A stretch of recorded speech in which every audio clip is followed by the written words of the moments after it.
Olá pessoal, tudo bom? Então, como eu falei, eu vou chegar aqui em algum momento, não tem horário certo, para falar sobre algumas coisas que eu vou pensando e conversando com alguns amigos aqui no decorrer do dia, da semana, e algumas coisas, certas pessoas pedem para que eu venha aqui e fale. Então, uma das coisas que eu estava observando durante a semana é a questão do controle. Como nós queremos controlar tudo e o que acontece quando a gente quer o controle o tempo todo? E eu falo isso porque eu fui uma controladora de carteirinha e isso faz com que a gente perca sim inúmeras oportunidades, a gente passe a ser consideradas chatas, a gente nós ficamos realmente extremamente chatos. Por quê? Porque nós queremos controlar tudo o tempo todo, tudo tem que ser do meu jeito, mas eu não posso controlar a maneira do outro ser. E isso faz com que eu me torne aquela pessoa chata, com que eu me torne aquele chefe, né? Vamos falar de chefe mesmo, chato, que faz com que eu perca grandes oportunidades e hoje eu consigo ver isso com muita tranquilidade. Eu também gostava de controlar tudo e isso vem desde quando eu era pequena, porque eu, única filha mulher, com meu pai mais 3 homens em casa, então eu era a princesinha. Todos faziam o que eu queria e eu já desde pequena controlava tudo e todos na minha casa. Então isso foi, eu fui trazendo para minha vida, eu fui trazendo para o meu dia a dia. Só que isso gera o que? Um complicador. Por quê? Porque eu não tenho como controlar tudo. Eu não posso controlar o outro, eu controlo sim as minhas emoções. Então, quando eu comecei a aprender a controlar o meu emocional, a dominar o meu emocional, o que aconteceu? Eu comecei a observar melhor os outros e, diante desse contexto, parar com o controle excessivo. Porque isso gera inúmeros transtornos, inclusive de ansiedade. Por que você fica tão ansioso? Porque você tem controle de tudo. Se não sair do jeito que você quer, da forma como você deseja, o que vai acontecer? Você simplesmente perde o rumo, você perde como assim não estão fazendo da forma como eu desejo? Aí gera uma ansiedade. E se não fizerem da forma como eu quero? E se não sair do jeito que eu desejo? Isso gera um estresse muito grande, inclusive um estresse emocional muito grande, não sair da forma como eu desejo. As coisas não ficarem como eu quero, porque o meu é o perfeito, o meu é o certo. E isso gera transtornos, eu diria que de ansiedade, muitas vezes o outro não faz, ninguém vai fazer do jeito que você quer. Começa por aí. Então nós temos que tomar o devido cuidado com essa questão de ser controladores. Como eu disse, a partir do momento que eu comecei a trabalhar mais as minhas emoções, eu comecei a perceber o quão ruim é ser controlador. Porque você não controla o outro. Ninguém tem obrigação nenhuma de fazer aquilo que você quer que se faça. E aí o que eu percebi? Esses dias eu acompanhei uma amiga para fazer um determinado exame e ela não conseguia parar. É um exame que, tá certo, não é tão simples, mas também não é algo desesperador, mas se tornou algo maior do que do que era naquele momento. Por quê? Controle. Eu teve que tomar uma anestesia para poder fazer o exame. E a partir do momento que só de pensar que vai dormir e ela não iria olhar o que estava acontecendo, isso já deixava ela em desespero, colocava em uma ansiedade muito grande. Imagina, como? Não vou ver ninguém, eu não vou dar o meu palpite no que os outros estão fazendo, eu tenho que confiar a minha vida a outra pessoa, é o outro que terá o controle e não eu. Então, quando a pessoa é muito ansiosa, muito controladora, gera essa ansiedade e esse desespero. Meu Deus, eu vou dormir e é o outro que vai controlar. Então, acarreta problemas, inclusive na saúde. Quantas pessoas deixam de fazer determinados exames? Por quê? Porque morre de medo de dormir e ter que dar o controle daquela situação para outra pessoa. Então, isso gera várias complicações. Outra coisa que eu percebo quantas vezes você contrata ou nós contratamos uma pessoa que ela é habilidosa, ela é inteligente, ela faz tem muitas qualidades e de repente você fala, poxa, eu contratei e ela me enganou. Será que ela te enganou ou você é tão controlador que você poda essa pessoa? O que eu percebo observando alguns talentos?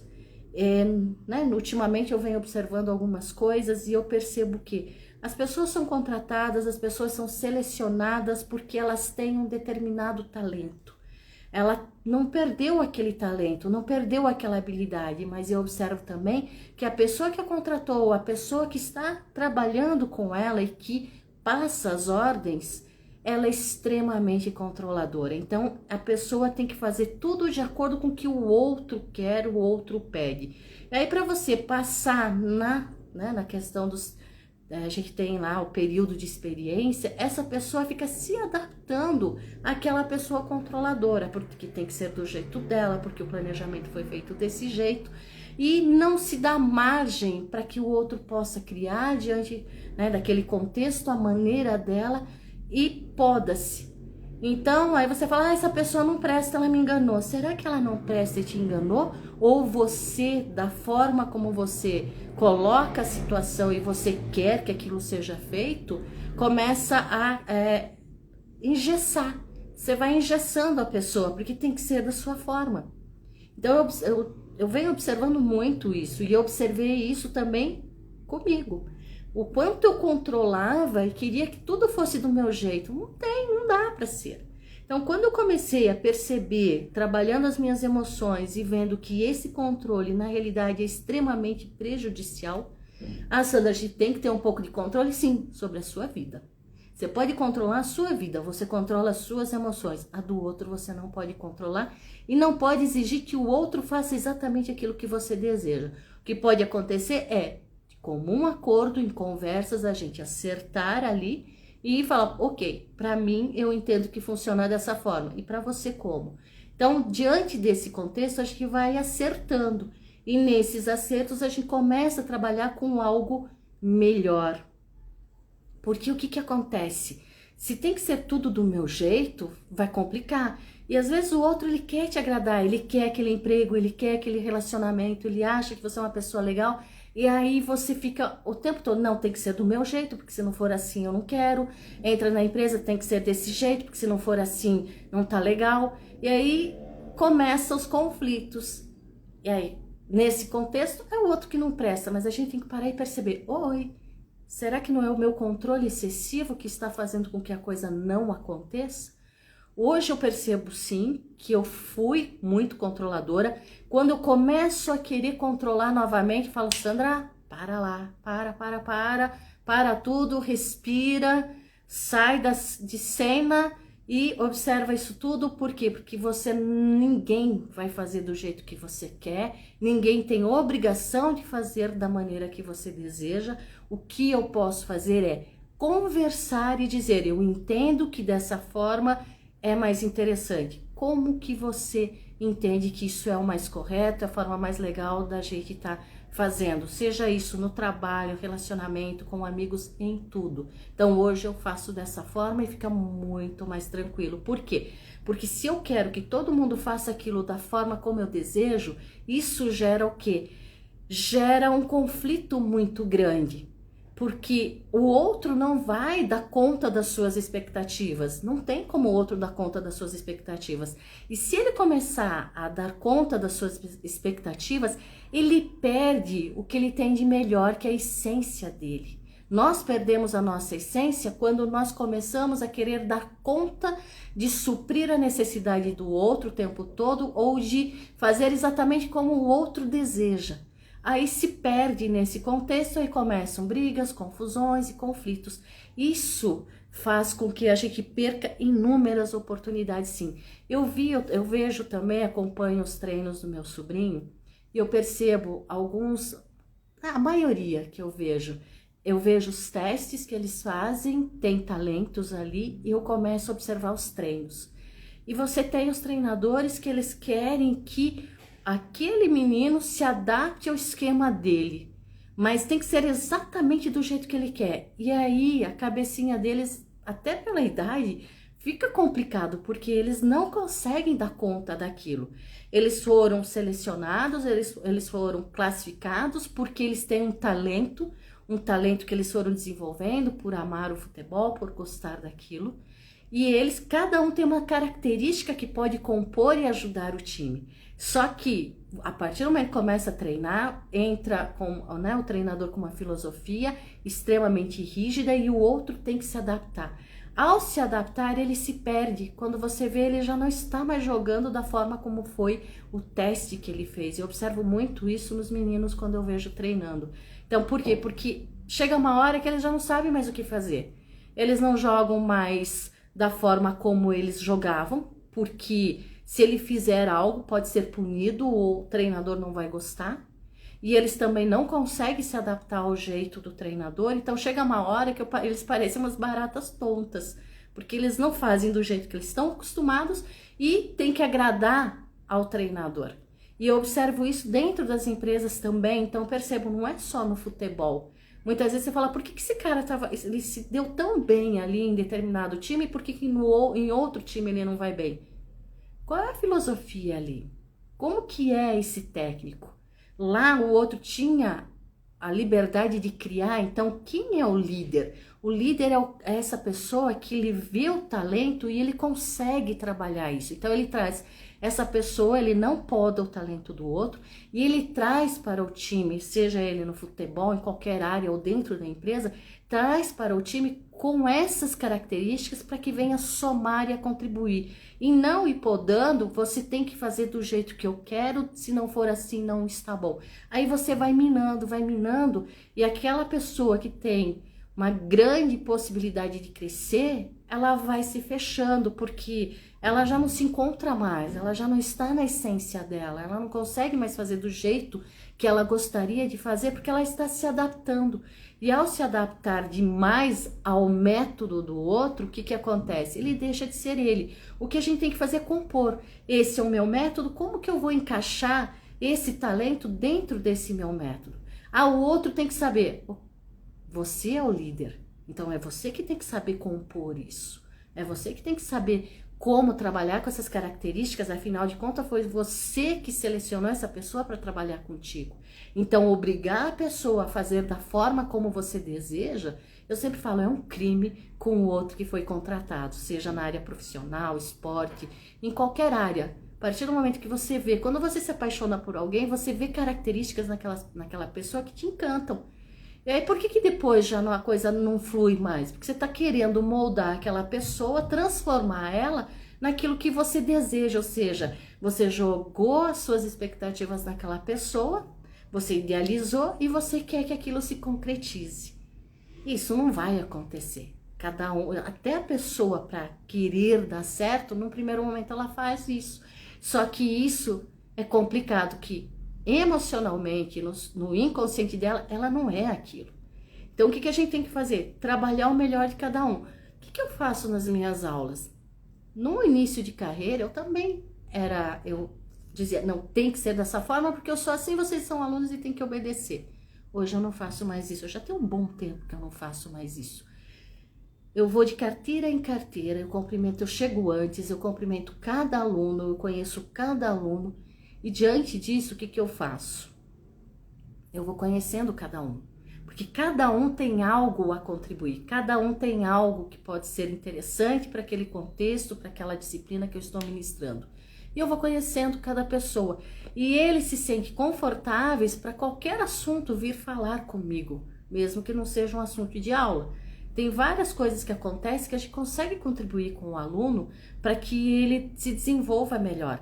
Então, o que eu faço? Eu pego cada um diante do seu contexto, diante da sua cultura, trazendo o que ele tem de melhor para compor e para que ajude, né? Não é nem ajudar, é contribua com o grupo como um todo. Você tem uma informação que é interessante, o outro tem uma informação que também é interessante. Por que a gente não pode escutar e diante dessa escuta fazer algo melhor? Então, essa é a grande questão. O que você tem de talento? Então, é trazer esse talento para compor. Não é ok, você é talentoso, mas eu acabo podando. Por quê? Porque eu tenho medo. E se ele for melhor do que eu? Então, é engraçado, eu já vi coisas, situações, aonde eu percebi que, e aconteceu comigo mesmo, de eu fazer determinada ação e a pessoa falar, pô, você tá querendo ser mais do que eu? Como assim você quer ser mais do que eu? E daí você fala, não, eu não tô querendo ser mais do que você, eu só tô querendo, inclusive, contribuir, porque a partir do momento que eu, que faço parte da sua equipe, desenvolvo esse, né, esse trabalho, coloco, inclusive, o seu nome, nós crescemos, mas as pessoas têm medo, né, porque tem que ter o controle, não, eu tive que, né, desfazer, fica até meio estranho, mas eu abandonei o projeto, porque a pessoa falou que aquilo estava indo, não estava indo de encontro ao que ela queria, que estava fugindo ao controle e eu poderia pegar, né, entrar ali, ficar com o lugar dessa pessoa, coisa que eu não queria. Então, percebam como as pessoas têm medo de perder o lugar onde estão, a posição onde estão, e aí começam com essa questão de ter o controle o tempo todo. Só que esse controle gera ansiedade, você não vai conseguir controlar todo mundo. O senhor Júnior, minha professora de marketing no ano de 2015, como é que tá, seu Júnior? Tudo bom? Vamos lá. É bom fazer aqui a live que daí vão aparecendo os meus ex. Eu tenho um monte de ex, né, gente? E é legal ver vocês por aqui. Sejam bem-vindos. Tendo pergunta, seu Júnior, fica à vontade, que sabe que a pessoa aqui né, responde. Ultimamente, mas não tão. Né? Antigamente era mais... como diz o povo, já é direto meio que na jugular. Hoje a gente aprende... E aí o que eu fui perceber? O problema não era o outro, o problema sou eu. Quando a gente começa a perceber que o problema não é nem o problema, mas eu, a partir do momento que eu começo a ter esse controle emocional, você fala, Sandra, você tá falando que não pode ter controle. Querer controlar o outro, o que o outro faz e tudo tem que ser da minha forma, é uma coisa. Agora, quando eu tenho controle de mim, o que você tem que controlar? Você mesmo. E como que eu controlo isso? Conhecendo as minhas emoções. Porque todas as suas respostas, elas são de acordo com o seu emocional. Mais de 90% das nossas ações são decididas através... Quem decide é o nosso emocional. Então, se eu tenho controle sobre o meu emocional, eu sei a hora que eu tenho que ser um pouquinho mais ríspida, eu sei a hora que eu tenho que ser mais flexível, eu sei aonde essa pessoa vai compor comigo que pode contribuir. Então, eu começo a ter essa flexibilidade. Agora, quando eu não tenho controle emocional, o que eu faço? Eu vou para cima com tudo, eu vou direto na jugular, e isso faz com que as pessoas passem a não gostar de você, nem como líder, nem como namorado, esposo, em todos os sentidos. Quando você é aquela pessoa extremamente controladora, você passa a ser chato, porque se não for igual o que você deseja, aí o outro vai falar, mas não dá para fazer. E a gente não pode querer do outro aquilo que ele não está preparado para nos dar. Cada um tem um limite, cada um está em um determinado patamar que ele pode te oferecer algo em troca ou não. Então, às vezes a gente quer do outro que ele nem tem condições de nos dar. E quando você é muito controlador, aí é um sofrimento tremendo, porque você fica irritada o tempo todo. Eu lembro por mim, na fase hoje, quando eu paro e relembro, eu falo, caramba, como eu era chata pra caramba. Em casa tinha que ser do meu jeito, todo mundo tinha que fazer da forma que eu queria. Dentro da empresa também, e a gente fica o tempo todo buscando justificativa para provar que aquilo que você está fazendo é o correto, é o certo. E não tem, quando você está em uma equipe, dentro de casa também, cada um tem um jeito de ser. E a partir do momento que eu começo a respeitar o jeito de ser de cada um, ser flexível e eu conversando, dizendo, ok, entendo sua posição, mas eu não me sinto confortável dessa forma. Ou eu entendo que dessa forma é mais interessante do que nesse momento que você está apresentando a sua. Ou nós podemos chamar mais alguém para compor e para que a gente possa trabalhar isso e que nós possamos ter novas ideias, e isso venha o quê? A fortalecer a equipe, fortalecer a família, fortalecer o relacionamento. Essa é a grande questão. Agora, quando só tem uma que é poderosa, e aí cansa, né? Eu lembro que era extremamente cansativo, porque, tudo bem, já que você quer, então não pode fazer nada, brigar, não vamos brigar, porque é estressante ficar brigando. Então, tá. faz você. E aí você fica reclamando, ah, tudo eu, tudo eu, tudo eu. Mas presta atenção se é você que não está pedindo para fazer tudo. Com certeza é.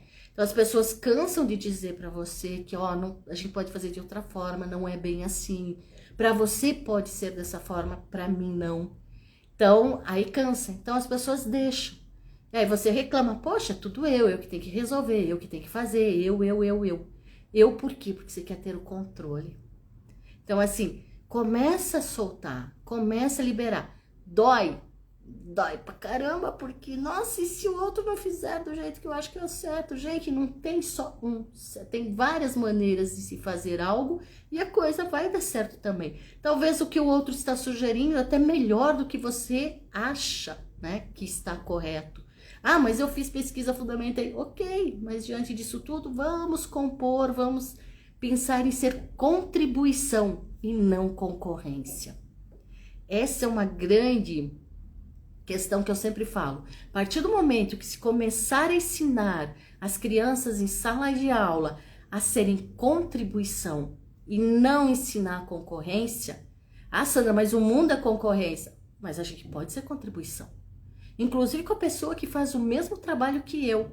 Eu sempre falo, tem uma amiga, o esposo de uma amiga, eu indiquei ela para dar a mesma disciplina que eu dou na instituição de ensino que eu também trabalhava. Eu falo, como, Sandra, se você está indicando a minha esposa para dar a mesma disciplina que você dá, ela é sua concorrente direta, mais do que direta. Eu falei, não, se eu não indicar, outra pessoa será contratada e tudo bem, vai trabalhar com a mesma disciplina. O que vai acontecer? Assim como eu tenho mais familiaridade com ela, já é minha amiga, nós vamos compor, nós vamos construir algo legal, vamos trocar informações para que os alunos ganhem com isso. E é o que aconteceu, a gente foi trocando, enfim, ele fala, eu não consigo entender. Por quê? Porque você tem que pensar, mudar o pensamento. Dentro da sua empresa, comece a pensar em ser contribuição. Dentro da sua casa, pense em ser contribuição.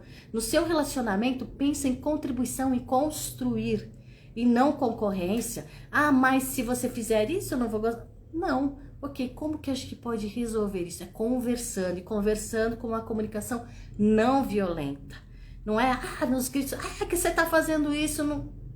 Quando a gente grita, quando a gente briga, na verdade, nós estamos mostrando a nossa insatisfação, não é o outro que não está fazendo da forma correta. Eu estou gritando coisas que eu não estou conseguindo falar de uma forma tranquila. Então é mais fácil de chegar e dizer, olha, diante do que está acontecendo, eu não estou me sentindo à vontade. Como que a gente pode trabalhar isso?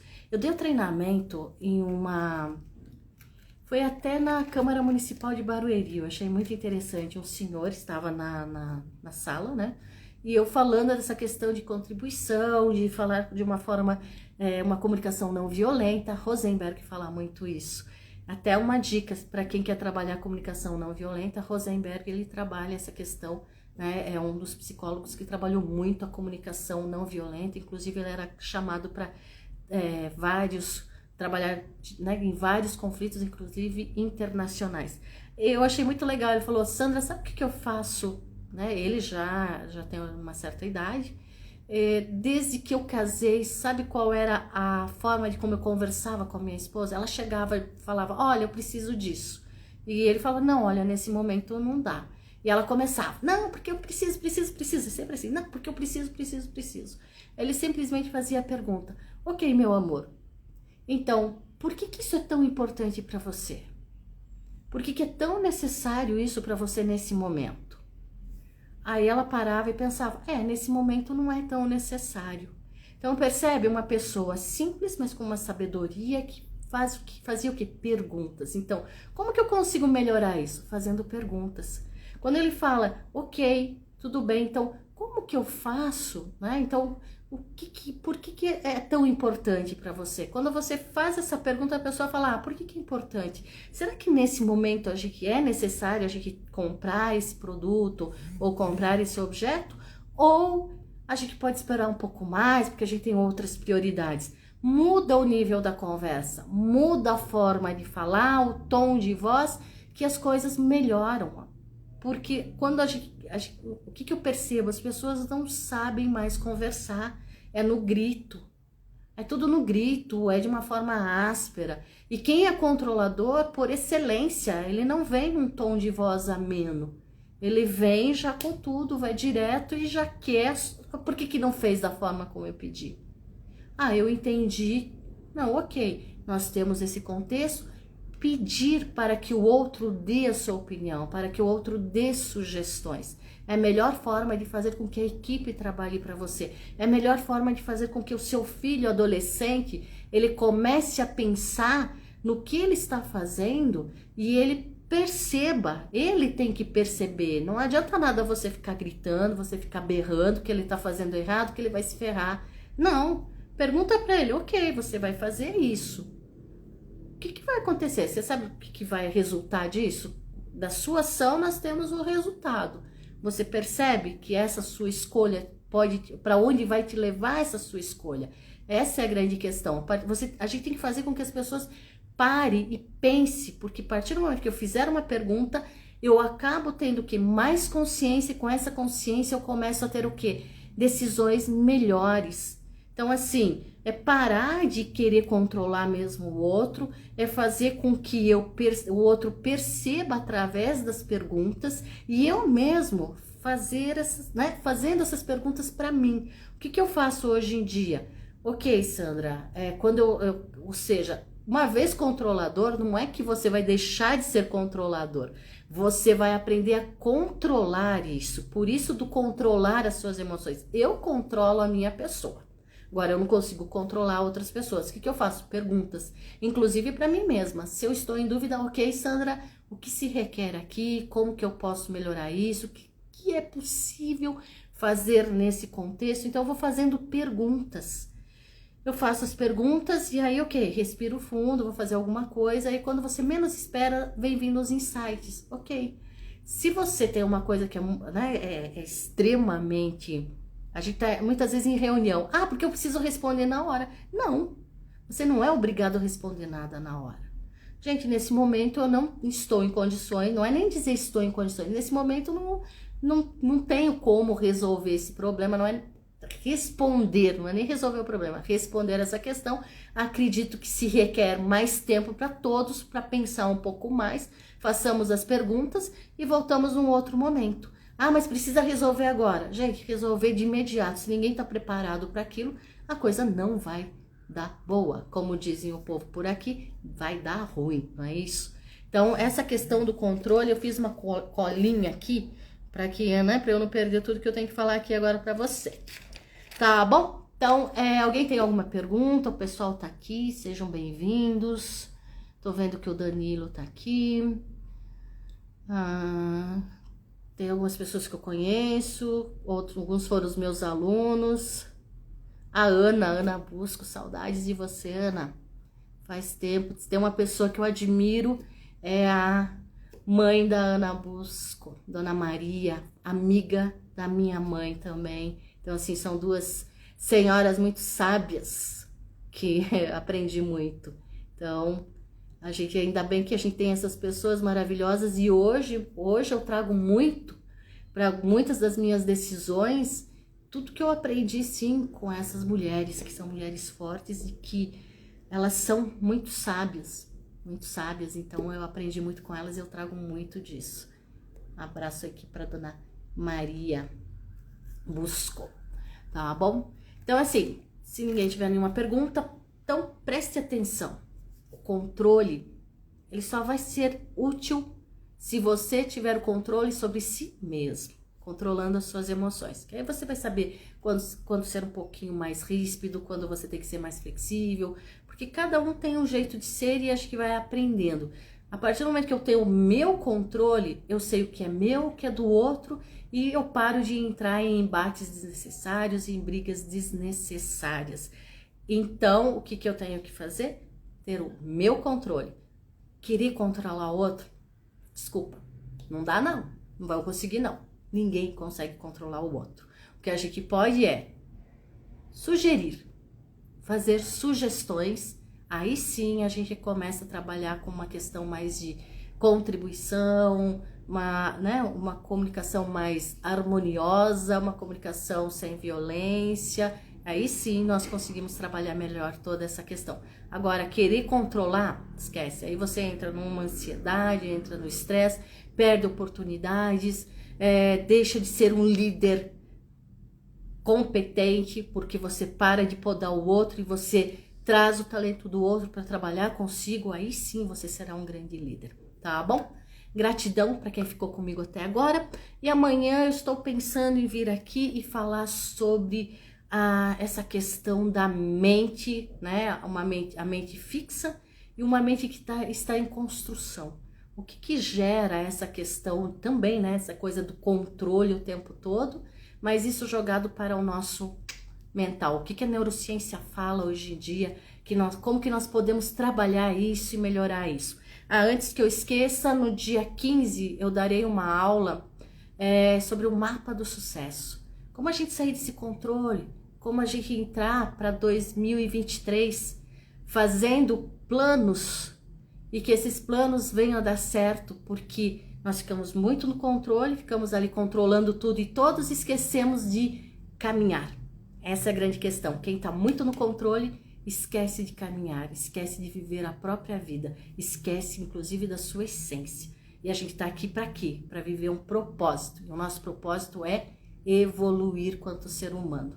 E para isso eu tenho que cuidar de mim e parar de controlar os outros, tá bom? Então tem já, acho que é na minha bio, já tem lá o link para poder se inscrever, tá bom? Apareçam dia 15 às 20 horas, eu darei um curso completinho para como você começar esse 2023 mais tranquila, né? Mais tranquilo, sem controlar os outros, para passar aquele Natal e Ano Novo sem brigar dentro de casa com todo mundo, porque os outros não estão fazendo da forma que você deseja, sem briga, sem confusão, e começando, né, esse novo ciclo aí que é 2023, fazendo com que os seus planos se concretizem. Porque a pessoa que é muito controladora, chega uma hora que você fala, pô, eu fiz, e você chega ao final do ano e não fiz nada. E por que os outros conseguiram e eu não? Então a gente começa a ficar se comparando, a gente começa a falar, poxa, de novo 2023 e eu não mudei. Então nós vamos entender por que não muda e como mudar, tá bom? Gratidão a todos. Tendo perguntas, manda aí no direct que eu respondo. Beijos, gratidão.